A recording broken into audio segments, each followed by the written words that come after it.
urban campus.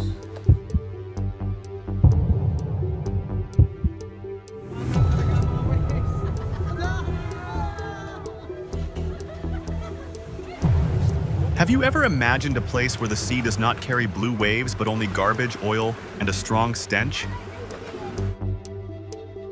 Here, survival hangs by a thread, a razor-thin line between fighting on and giving up. Just beyond the roaring cranes and stacked containers of Manila's northern port lies a hidden world, one you won't find in glossy travel guides or the news. Like the forgotten corners of Detroit or rural Appalachia, these slums are a reminder of what happens when systems fail the most vulnerable. Yet, in the filth and danger, people build homes, raise kids, and push forward with raw grit. This isn't a travel documentary about perfect beaches or bustling markets. It's about real people, real struggles, and the kind of resilience that makes even the toughest guys stop and think, what would I do in their shoes? Join us as we dive into the heart of Manila's slums, the place where I thought survival was impossible.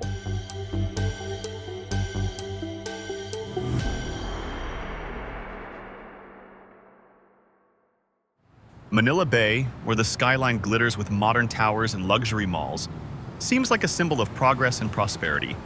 But as we zoom in, the true story begins to unfold, a story of inequality, poverty, and survival.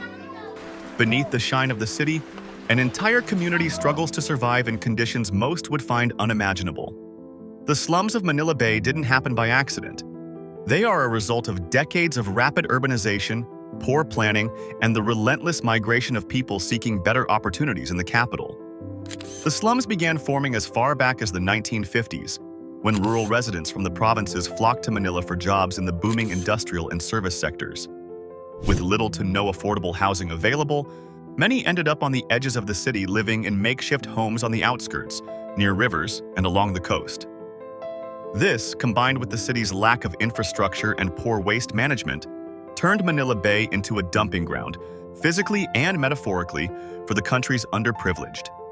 Rusted, corrugated iron roofs precariously perch on the dark, undulating waters of Manila Bay. What seems like a chaotic mess of makeshift homes built from scraps of wood, plastic, and metal is actually the foundation of a community struggling to survive.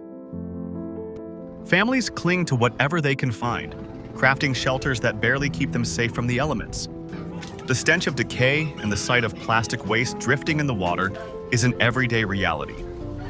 In Manila, poverty and environmental neglect have become inextricably linked. According to the National Solid Waste Management Commission, Manila generates about 9,700 tons of waste every day. Shockingly, 17% of this waste is untreated and dumped directly into rivers and oceans. Manila's port, once a symbol of the country's trade power, is now one of Southeast Asia's worst plastic waste hotspots. Every square meter of the water is a grim reminder of overconsumption. Plastic bags, fast food wrappers, and bottles pile up, slowly choking the bay. Men like Ramon, a 38-year-old father of 3, wake before dawn to face the garbage heaps, his voice rough from years of breathing toxic dust. I don't sleep much. Every bottle, every scrap of metal I find puts rice on my kids' plates. If I stop, they starve. Each day, Ramon wades through piles of rotting waste, his hands scarred from sharp glass and rusted cans, searching for anything worth a few pesos. The work is grueling, 12-hour shifts under the scorching sun, with no gloves, no brakes, and no safety net. Last month, a cut from a broken bottle sent him to a makeshift clinic, costing half his earnings. But he keeps going, driven by the thought of his youngest daughter, Anna, who dreams of school.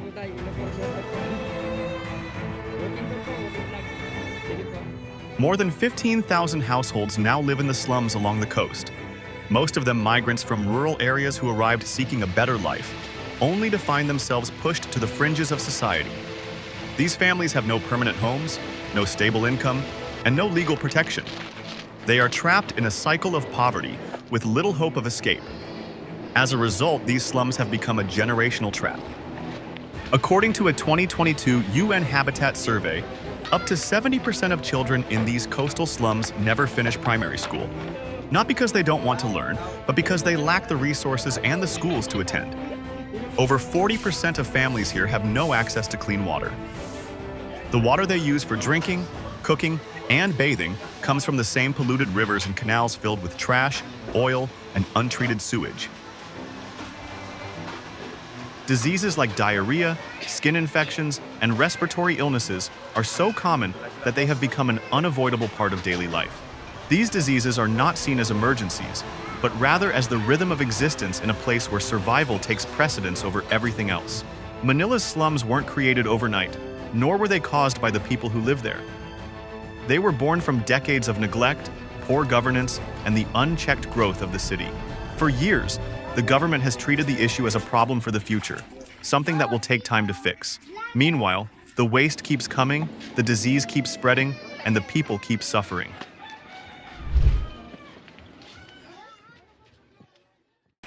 Can you imagine what life is like for the women living there? Around 40% of the population in these areas consists of women, many of whom are the primary breadwinners in their families. But for these women, survival is a daily fight, shaped by the harsh realities of poverty, exploitation, and systemic neglect. Most of these women have no choice but to resort to whatever means they can to make ends meet. In an environment where opportunities are scarce, they turn to scavenging, picking through heaps of garbage in search of plastic, metal, or anything they can sell for a few pesos. They brave dangerous conditions, sorting through hazardous waste, often without gloves or protective gear, exposing themselves to sharp objects, bacteria, and the risk of serious illness. In addition to scavenging, many women find work in the underground economy, including in karaoke bars that double as fronts for illegal activities. Here, they are subjected to exploitation, working long hours and often degrading conditions, with little protection or oversight. For some, this is their only option to survive in a city that has turned its back on them. They are forced into these spaces where their bodies are commodified, their worth measured by how much they can earn from serving alcohol or entertaining clients. In the most tragic cases, some women turn to selling their bodies, offering themselves for sex in exchange for basic necessities like food, shelter, or medicine. The lack of social services and the absence of a proper safety net leave them with few choices, but to endure these degrading and dangerous situations, they are often forced into silence, as the stigma surrounding their work isolates them from any support. There is little to no protection for these women. The local authorities, overwhelmed and underfunded, fail to provide any meaningful safety measures. Women who are victims of abuse, harassment, or violence have nowhere to turn, as legal frameworks designed to protect them are either non-existent or largely ineffective. The lack of a support system leaves them vulnerable to further exploitation, creating a vicious cycle of poverty and violence. Despite the dire circumstances, these women display remarkable strength and resilience. They work tirelessly to provide for their families, doing what they can to break free from the grip of poverty and degradation. But the challenges they face are overwhelming, and without proper support, the cycle of exploitation and hardship continues. Their stories remain largely unheard, and their struggles remain hidden behind the walls of Manila's slums. Will anyone ever hear their cries for help, or will they continue to live in the shadows, invisible to the world? Have you ever eaten KFC chicken? In your country, those leftover bones might be thrown away, but here, they are brought back to life. In the slums of Manila, where food is scarce and survival is a daily struggle, even the bones of chicken are salvaged and transformed into a meal. Chicken bones adobo, a humble yet vital dish, takes what others discard and turns it into sustenance. For families living in poverty, nothing goes to waste, and the bones, once discarded, become a source of nourishment. What seems like trash to many is a lifeline to those living on the edge, highlighting the resilience and resourcefulness required to survive in such harsh conditions. Every day, they collect leftover chicken bones, skin, and any leftover meat scraps from the dump, which are washed, boiled, and cooked in a simple adobo sauce to make a meal that can stretch for multiple days. Though it may seem unappealing, this dish represents resourcefulness in the face of extreme poverty. This simple dish is often served with rice, making it a complete meal for many children who might otherwise go hungry. For those who live in Manila's slums, chicken bones adobo is not just a meal, it's a symbol of survival. It's a bitter reality, but it's the reality they live every day. By 2024, it was estimated that over 257,000 people were living in the coastal slums of Manila, according to the Partnership of the Philippine Urban Poor. To put that number into perspective, that's the population of a medium-sized city, all without legal rights to their homes. These families live in homes barely larger than 15 square meters, a space where 5 to 8 people eat, sleep, and cook together. The materials that form their homes are whatever they can find: rotted wood, rusty corrugated iron, old plastic, and even torn cement bags. In this cramped space, they face an unthinkable reality. There is no reliable electricity, no clean water, and no sanitation or waste treatment system. Just imagine the basic act of washing your face with water scooped from the sea, water contaminated with 17% of Manila's daily waste, according to the National Solid Waste Management Commission. A 2021 study by the Philippine Environmental Management Agency found that the E. coli levels in the coastal waters of Manila were 100 times higher than what is considered safe. And yet, this polluted water is where people wash their clothes, bathe, defecate, and even sometimes find food. With no other choice, styrofoam boxes are repurposed as boats, and garbage bags are hauled up to be sorted. Plastic bottles and aluminum cans are exchanged for a few coins, enough to buy rice, fish sauce, and salt. Education here is a distant dream. A 2023 survey by Save the Children Philippines found that 64% of 7 to 12-year-olds in these coastal areas are unable to read. Many of them have never been registered in any civil records, meaning they have no birth certificates, and without that, they cannot access public schooling, healthcare, or even register for exams. For these children, the future seems even more hopeless. When the rainy season comes, these makeshift homes become breeding grounds for disease. Dengue, fever, pneumonia, and diarrhea spread rapidly, and children are the first victims. A 2024 study by the University of the Philippines revealed that the mortality rate for children under 5 in these coastal slums is 4 times higher than that of children in urban districts with proper healthcare systems. But perhaps what is most heartbreaking is not just the numbers. It's the truth that these communities are almost invisible in the eyes of the government. They lack household registration, an administrative area code, or any legal recognition.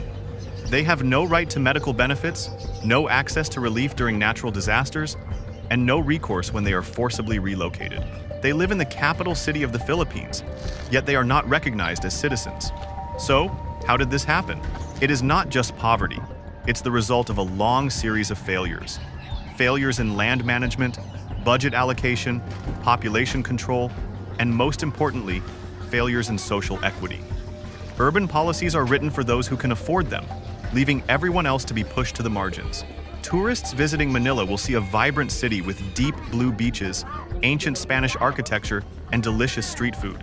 But they will never see the dilapidated roofs hidden behind the harbor, the starving children scavenging for scraps under the blistering sun, or the mothers washing clothes in water that reeks with contamination. This is the reality of the Manila slums, the part of the city that society prefers to ignore. Though these slums are often absent from official maps, they have not been forgotten. In the face of a slow and chaotic public administration, the people here have taken matters into their own hands, creating pockets of light amidst the darkness. By the end of 2023, over 45 non-governmental organizations were actively working in the coastal slums surrounding Manila Bay, bringing critical support in the form of education, health services, environmental projects, and legal assistance. Makeshift classrooms have sprung up under hot tin roofs, with volunteers, often students or retired teachers, helping local children who have been left behind by the formal education system. In just 6 months, the Learning Under the Roof program increased literacy rates for 8 to 11-year-olds from 28% to 63%, a small but powerful victory in a place where hope is often in short supply. Community health and environmental initiatives have also started to make a difference. Through projects like the Clean Shores, Clean Lives project, spearheaded by Plastic Free Philippines, over 1,200 locals have been trained to sort recyclables, helping to remove over 110 tons of plastic waste in just 18 months. This program has created a small, sustainable recycling economy, providing extra income for hundreds of households. Micro-entrepreneurship is on the rise, with small bamboo stalls, clean water points, and solar-powered services beginning to dot the landscape. Despite these achievements, the community remains fragile. Many of these initiatives are supported only by temporary grants, And without continued funding, there's a real danger that 60% of the programs could be shut down in the next 12 months. What would happen if the classrooms disappear? If the trash sorting jobs are no longer funded? If the people who have fought so hard to create a better life are left with nothing? The residents of these slums never asked to be saved. What they needed was opportunity, the chance to be recognized, to live with dignity, and to have a voice in the city they help sustain. While the road ahead remains uncertain, these small acts of resilience are helping to rewrite the narrative of Manila. It's not just a city in crisis, it's a city where resilience is born from the most unlikely places: garbage, dirty water, and poverty. A cycle of collapse. In August 2024, the unthinkable happened. Within just 36 hours, a torrential downpour and an unexpected tidal surge submerged more than 70% of Manila's portside slums. What had been already fragile homes built from scavenged materials were now drowning in filthy, contaminated water. The floodwaters pushed layers of uncollected trash back into the homes, spilling onto beds, rice cookers, and even shared living spaces. For the families here, the flood didn't just damage property, it destroyed their sense of stability. And yet, this was just the beginning. Manila Bay is sinking. According to the Philippine Atmospheric, Geophysical, and Astronomical Services Administration, PAGASA, sea levels in Manila Bay are rising at an average of 0.4 centimeters per year, higher than the global average. The flooding of the slums has become more frequent, and the consequences more dire. Within 3 weeks of the flood, the Department of Health reported a doubling of hospitalizations for diseases like diarrhea, skin rashes, and respiratory infections. A local health center in Baseco district revealed that 62% of children under 10 were malnourished or severely dehydrated after the disaster. Can you imagine a child's pain, not just from hunger, but from knowing there's no food left to eat? The environmental destruction didn't stop at health concerns. The temporary classrooms, which had offered hope for education, were completely destroyed. Community programs like the Clean Shores, Clean Lives project were halted as the recycling centers flooded, leaving workers without income. Murals, once filled with vibrant colors and joy, became mere smudges in the black waters. The very symbols of hope now washed away in the floods. The statistics are grim. According to an internal report from Urban Development Watch, only 12% of community rehabilitation projects in coastal Manila are designed to withstand floods lasting longer than 24 hours. What does that say about the durability of these solutions? They were built on fragile foundations, unable to withstand the onslaught of natural disasters. Furthermore, funding for non-governmental organizations and community programs has dropped by 31% from 2022 to the end of 2024 as resources are diverted to areas affected by typhoons and droughts. But the real devastation isn't just caused by the floods. It's caused by a system that doesn't work in harmony, where central and local governments fail to communicate and decisions are made in a disjointed, chaotic way. Forced relocation orders have been issued without clear plans, and health services have been slashed due to budget cuts. So, what are the families supposed to do? Where do they go when floodwaters rise on one side and eviction orders loom on the other? In desperation, many families have been forced to sell their last possessions, rice cookers, metal doors, just to afford clean water, medicine, or pay off debts they've incurred from the flood's aftermath. A study by the Asian Development Bank shows that 53% of households in Manila's coastal slums are trapped in a cycle of recurring debt, borrowing to pay off old loans just to survive another day. But for the families here, it's more than just a cycle. It's a never-ending struggle for survival. Have you ever known someone who had to sell their roof just to buy cold medicine for their child?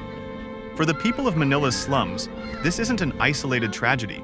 It's a reality that plays out every rainy season. A single storm can destroy more than a roof. It can wipe out a future. And with the constant cycle of floods, debt, and displacement, how much longer can this system survive?